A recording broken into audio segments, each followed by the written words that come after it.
saa yu Sénégal laajee mu taxaw ñu respecté ko ngir taxawaayam ci réew mi waaye it dina fa fekk ku mel ni Bassirou Diomaye Faye di doomu réew mi engagé politiquement nekk ci organisation politique jibal ay kàddoom tax ñu ne ko ràpp ci kaso bi waaye it dina fa fekk it Hannibal Djim bi nga xamante ni mu ngi bëgg yàgg ci kaso bi moom it ñu ngi ko fa tëj ak tant d'autres citoyens tey jii nii lu toll na ci ay téeméeru citoyens yi nga xamante ni ay détenus d'opinion lañu ay détenus politiques lañu Macky Sall ak nguuram mu ngi leen xañ jant bi ci lu dul dëgg du yoon.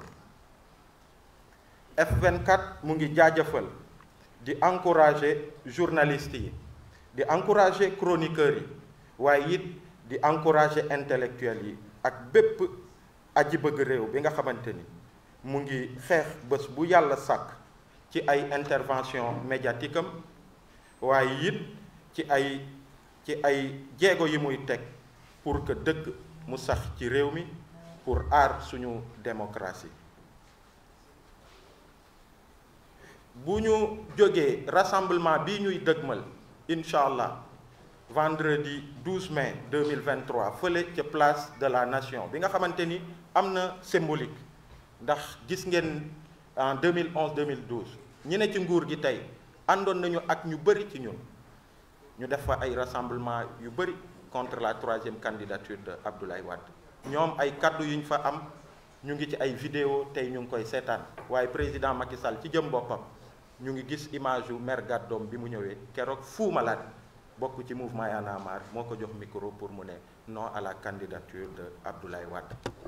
donc ca place de la nation boobu ci la ñuy lancé démarrage yu plan d'action wu force vive du Sénégal bi nga xamante ni dina tàmbali ay activités ay manifestations ay mots d'ordre yu fasantikoo yi nga xamante ni ñu ngi woo peuple bi pour que mu déglu saay su ne ak jamono ju ne li mu laaj ci ay activités incha allah F24 dina ko amal te dina ko fësal pour que Sénégal yépp ànd ci pour que ñu tabax benn force comme ni ko turam ni muy wuyoo turam force 24 benn force citoyenne bi nga xamante ni li koy lal rek mooy xeex pour que dëgg pour que jàmm sax ci Sénégal waaye jàmm ji nga xamante ni day lalu ci dëgg liñ ci mbëbët nag mooy fexe ba sénégalais yi xam ni ci suñuy taarix ci suñuy maam taxawaay yiñ fi amoon ci suñu aada suñu culture bañ jom ak dëggal jubal waaye it ci suñuy diine sax yi fi ne ak suñu yenn maam yi nga xamante ni muy catholique di chrétien am nañ fi taxawaay am taxawaay ci dëgg ñu xam ni li war a mën a saxal dëgg rek ci réew mi mooy li war a mën a saxal jàmm ci réew mi mooy dëgg incha allah loolu dinañ ci taxaw F24 dina ci taxaw avec toutes les forces vives du Sénégal pour que Macky Sall xam ni jeex na léegi peuple sénégalais di ko subir ay digle yi nga xamante ni du ko respecté mukk waaye di continuer di subir ay manipulation ay ndëgg sërëx yi nga xamante ni ci 11 ans yi da koy dee lal à chaque fois et à chaque fois peuple sénégalais moom mooy doon victime waaye que président Macky Sall mu xam ne intimidation yi jeex na peuple sénégalais dootul subir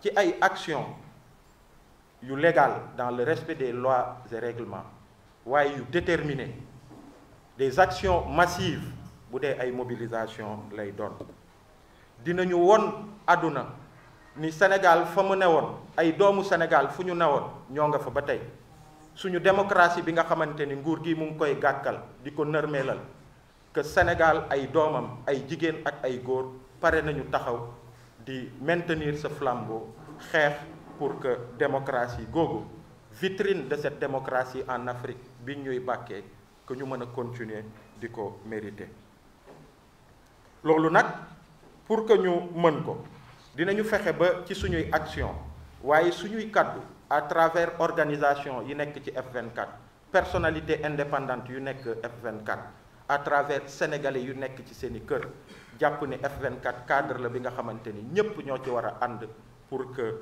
jàmm mu mën a sax ci réew mi waaye jàmm bu lalu ci dëgg. dinañu fexe ba ñi nga xamante ni tey ñu ngi théoriser mbirum troisième candidature Macky Sall ñu xam ni loolu teguwul ci dëgg, ñu xam ni it loolu du li nga xamante ni dina jëme réew mi ci dëgg, ci jàmm ak lépp li jëm ci li ni mel.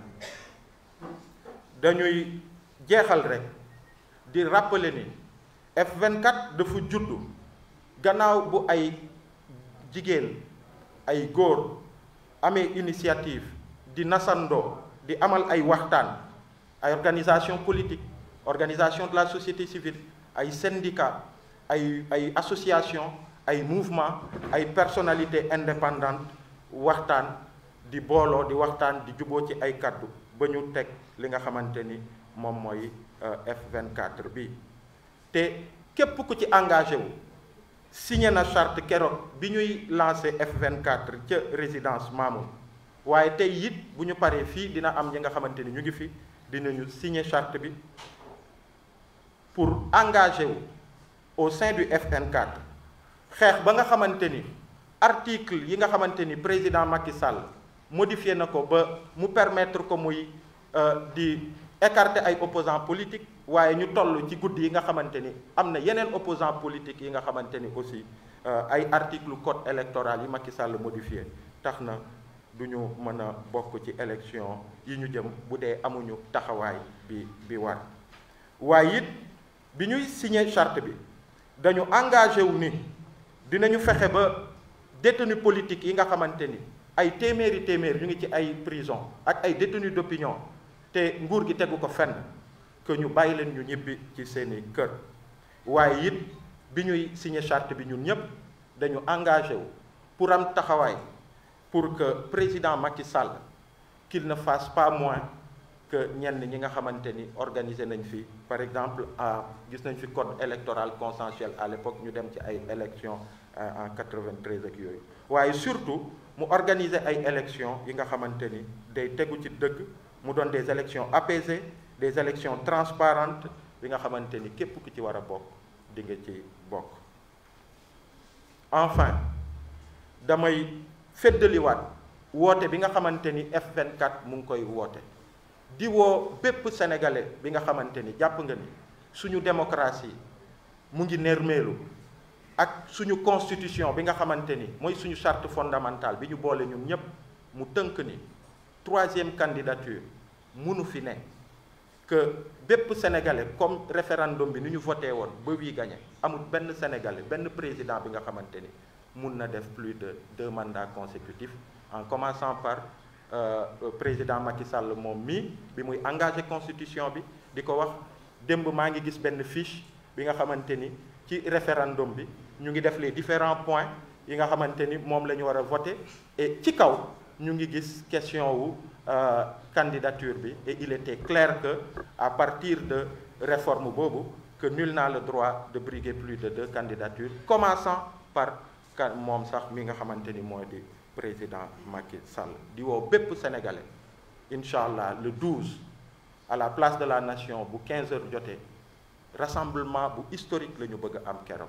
rassemblement bi nga xamante ni ay jigéen yu am taxawaay, ay góor yu am taxawaay, waaye it ay ndaw yu am taxawaay ñëw keroog mu doon tàmbaliwu quelque chose de très fort.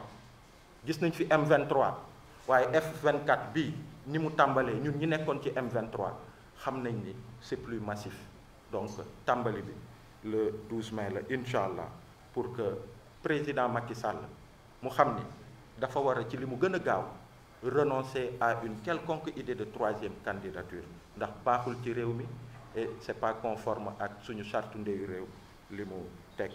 que détenus politiques yi mu bàyyi leen ci li mu gën a gaaw waaye it créer les conditions d'une élection bi nga xamante ni day lalu ci dëgg mu doon élection yu leer que ñi ci war a bokk yépp ñu bokk ci mu bañ a am dëgg sërëx que ñu bañ a écarter benn candidat de façon injuste.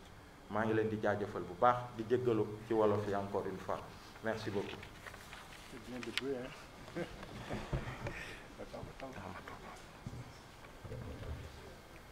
Merci beaucoup, coordonnateur adjoint.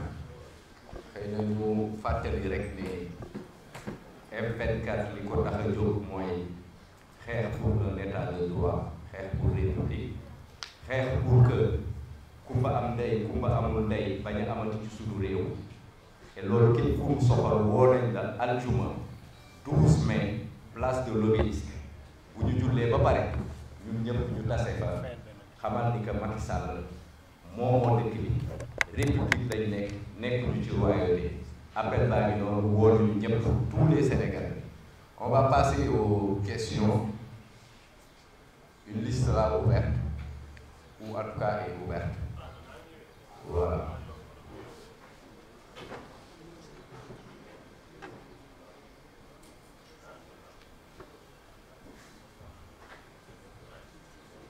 Il n'y a pas de questions? C'est bon? Ah, madame. Oui.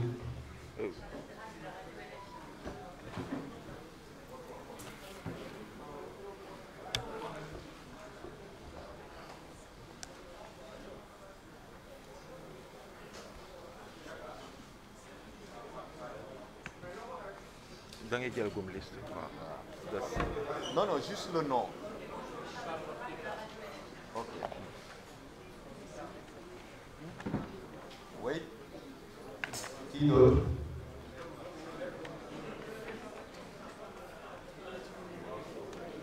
Oui, le nom. Mamadou Ndiaye.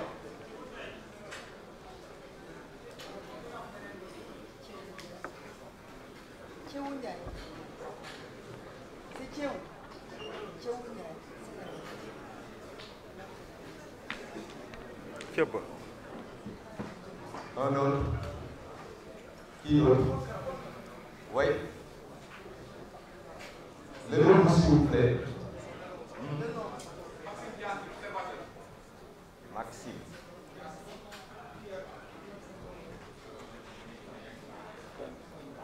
Oui. Las Aboussi, hein?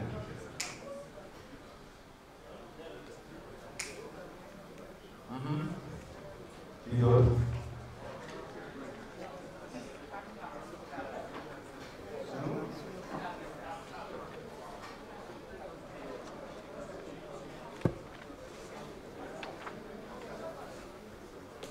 C'est bon? D'accord, on démarre avec Charlotte de Rémy.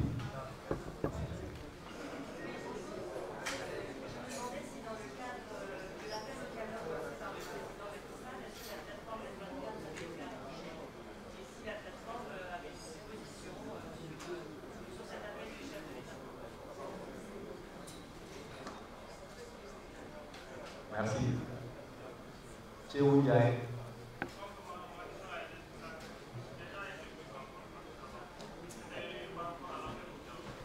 Merci. Maxime. Ça marche. Maxime de Rox. La même question. En réalité, c'est la seule question. Aboussi de Las. La même question. Fatou, Sunugal 24. C'est la même question. Donc, on va aller vite. D'abord, vous voyez le coordinateur de la plateforme.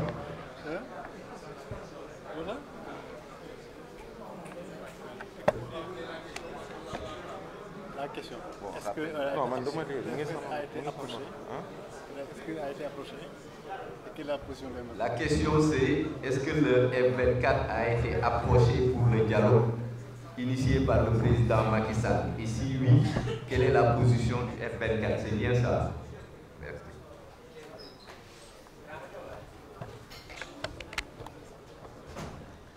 Alors, c'est la seule question. On va y répondre de façon très claire et de façon très courte et précise. D'abord, de quel dialogue? On n'en sait rien. On sait rien. Et de toute façon, nous ne sommes pas concernés par ce dialogue. Nous ne sommes pas concernés. Et si vous voyez bien, nous avons appelé à cette conférence de presse pour parler de la chose qui nous préoccupe et qui préoccupe le plus les Sénégalais, c'est-à-dire se mobiliser, faire face au régime du président Macky Sall pour lui dire que cette idée de troisième candidature, en tout cas cette volonté de briguer une troisième candidature, qu'il est en train d'avancer avec ceux de son camp, que les Sénégalais s'opposeront de la façon la plus ferme à travers le F24, les forces vives de la nation, pour dire non à cette troisième candidature, pour le dissuader et se mobiliser dans le respect des lois et règlements, et de façon massive.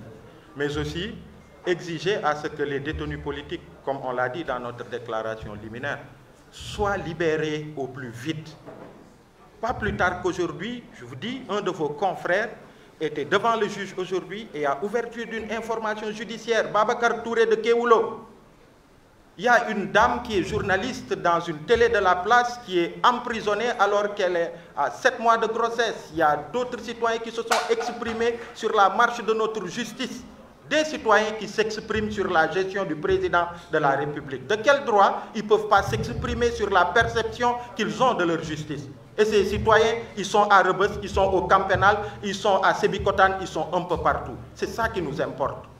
Ce qui nous importe aussi, c'est la modification de ces dispositions du code électoral à travers les articles cités dans le texte, la déclaration liminaire, pour que ça soit modifié au plus vite, qu'on aille vers des élections où, à tort, on n'écarte pas des candidats qui soient gênants. On l'a vu avec d'autres, Karim Wade et Khalifa Sall, et ces articles subsistent. Donc il faut les modifier. Et enfin, exiger à ce que Macky Sall puisse tenir des élections qui soient libres, transparentes et inclusives. C'est ça qui nous importe et c'est ça qui importe au F24 à l'heure où nous vous parlons.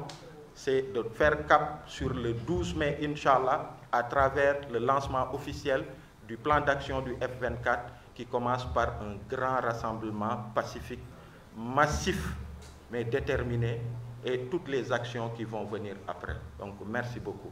C'était ça la réponse par rapport à cette question.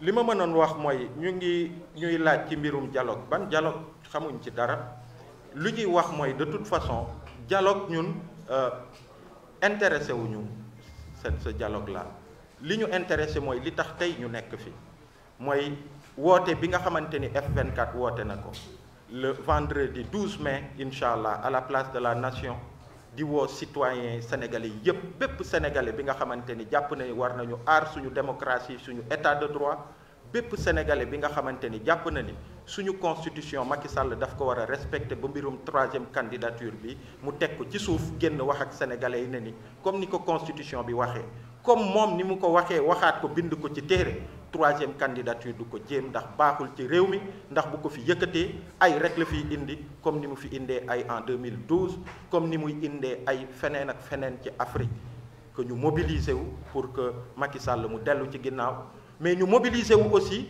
pour que sénégalais yii nga xamante ni muy ay journalistes maa ngi wax Babacar Touré moom moo ci mujj taxaw tey ca justice auprès du juge ñu yóbbu ibbi information judiciaire ne ko ràpp ci kaso bi gannaaw moom am na benn soxna bi nga xamante ni mu ngi ëmb ba 10 ñu ngi ko ne ràpp ci kaso bi tey journalistes yi ñu ngi maison de la presse au moment où le monde entier mu ngi célébrer journée internationale de la presse di tagg seen presse di ko respecter di ko jox cër ñun suñu journalistes yi ñu ngi maison de la presse di ñaxtu ndax ñu ngi leen di tëjëki tijji ñu ngi leen di gazer dans l'exercice de leur travail ñu ngi leen di dóor dans l'exercice de leur travail ak yeneen sénégalais yi nga xam ne dañu jibal seen kaddu jëm ci suñu justice ni muy doxee mu doon justice bi nga xamante ni pouvoir da koy téye di ko dóoree citoyen bi nga xamante ni day jibal kaddu bi àndul ak Macky Sall loolu pour que mu tàkk ñun loolu moo ñu soxal ñu ne incha allah le 12 mai ñu ngi woo sénégalais yépp place de la nation tàmbali lay doon mu doon rassemblement bu historique te ñu ngi ciy woo sénégalais yi ci fulla ak fayda ndax comme ñun niñ ko waxee li ëpp ci sénégalais yi ñu ngi leen di dégg ci kër yi ci quartier yi ñu ngi leen di dégg ci presse bi ñu ngi leen di dégg fépp li leen soxal mooy lii ñu wax nii waaye leneen soxlaalu leen donc loolu laa amoon ci li may wax et enfin rassemblement bi que Macky Sall que Sénégal mu jëm ci ay élections yi nga xamante ni day libre mu doon ay élections yu transparentes mu doon ay élections yi nga xamante ni du ñu galgal kenn du ñu faagaagal kenn ñun loolu moo ñu soxlaal ci fi ñuy wax ak yéen amut leneen lu ñu ñor lu dul loolu en tant que plateforme F24 jaa ngeen jëf.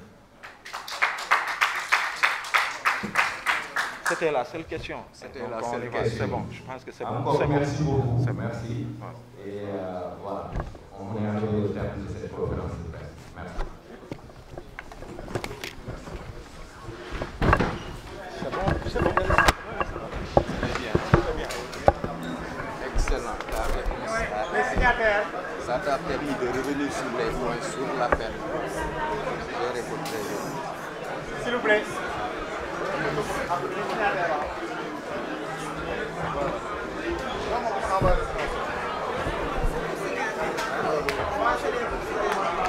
Samba, ana signataire.